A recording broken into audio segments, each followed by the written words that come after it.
The new 2022 Toyota LandCruiser 70 Series V6 in-depth review. Hello everyone watching this video. This is the channel latest luxury cars. And here we review all of your latest cars.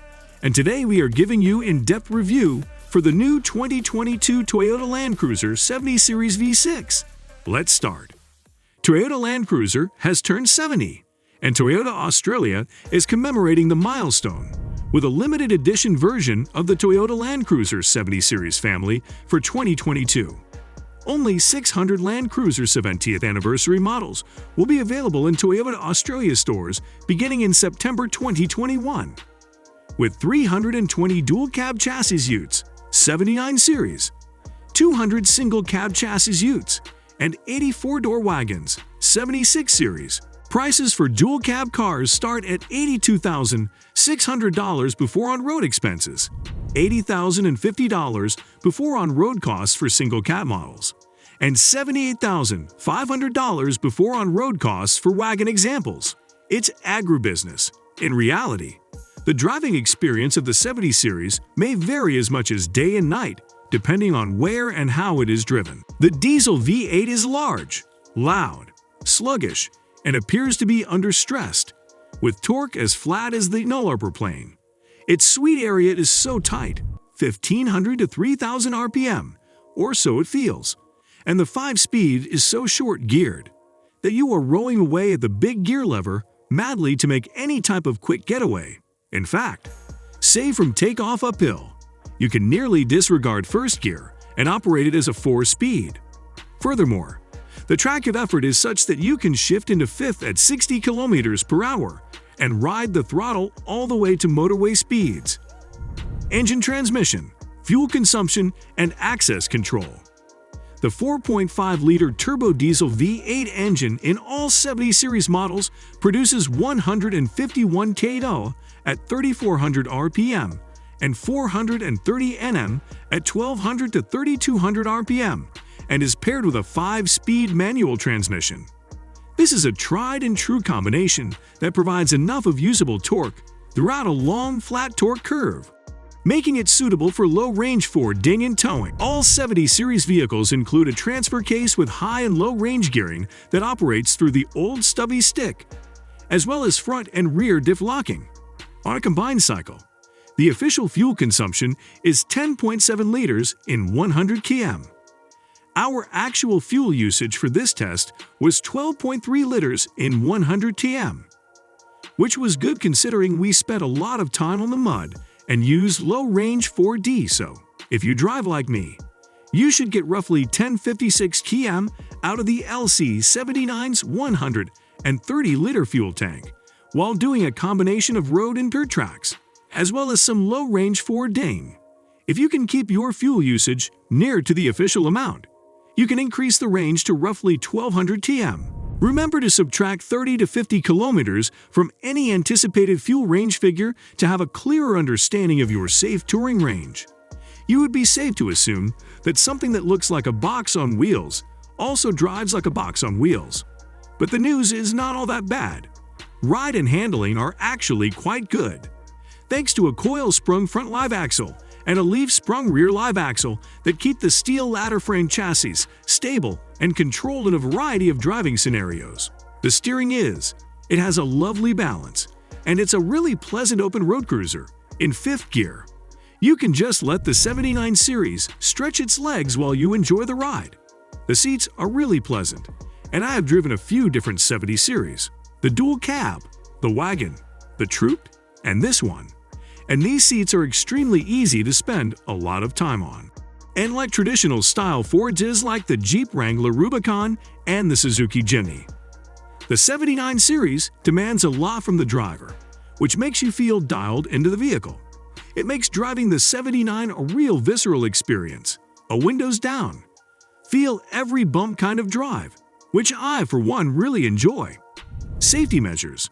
The seats are surprisingly comfy, and I have driven a few different 70 series the dual cab, the wagon, and the 79 series LandCruiser single cab chassis receives the maximum 5-star ANSI AP safety certification as a result of testing in September 2016.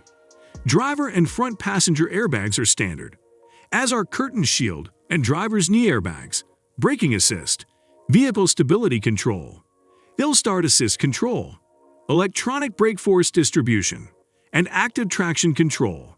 As a result, it lacks several of the new active safety features seen in many other, much cheaper, current vehicles, such as AED, blind spot monitoring, lane departure alert, and others.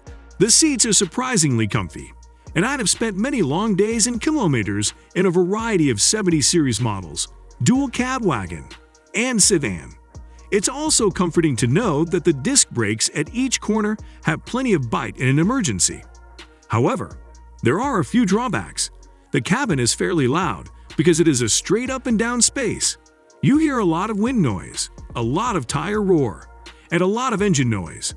It does not bother me, but it must irritate some folks because of the open, straight up and down cabin.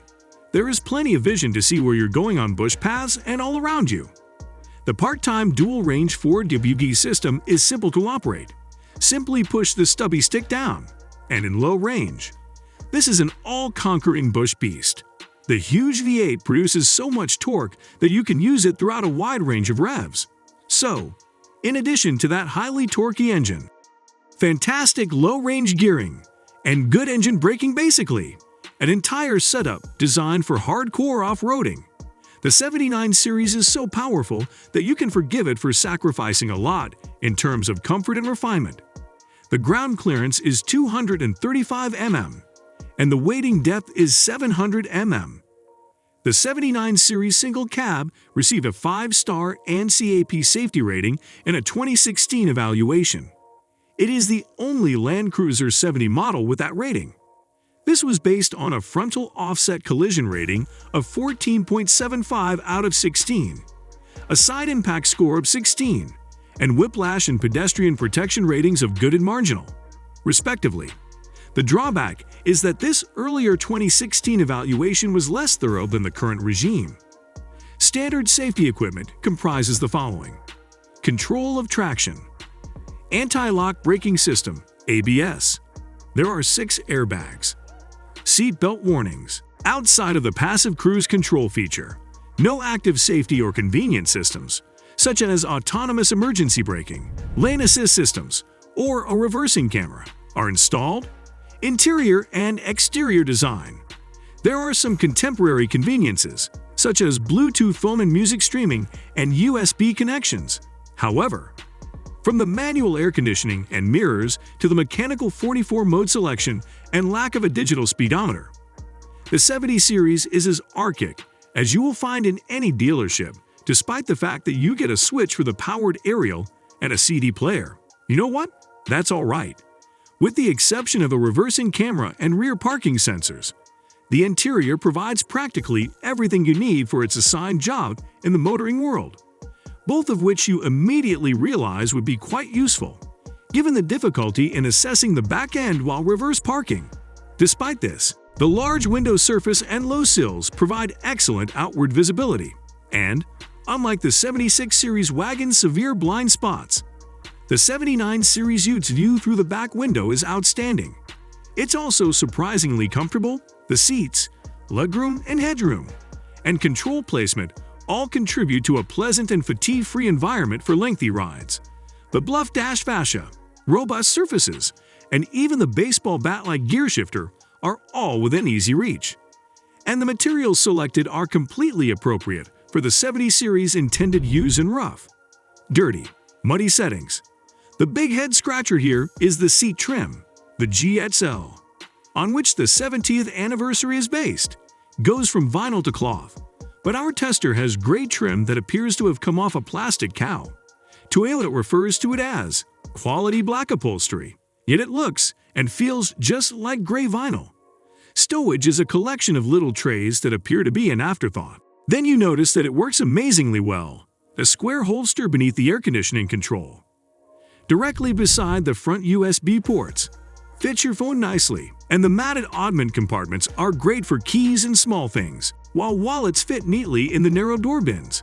The heavy-duty steel tray has durable, quick lock, hinges that are relatively easy to release and clip, a steel headboard that dips perfectly below 2.0 meters to avoid mishaps in lower subterranean car parks, and a 2.4 meter long, 3 mm checker plate floor.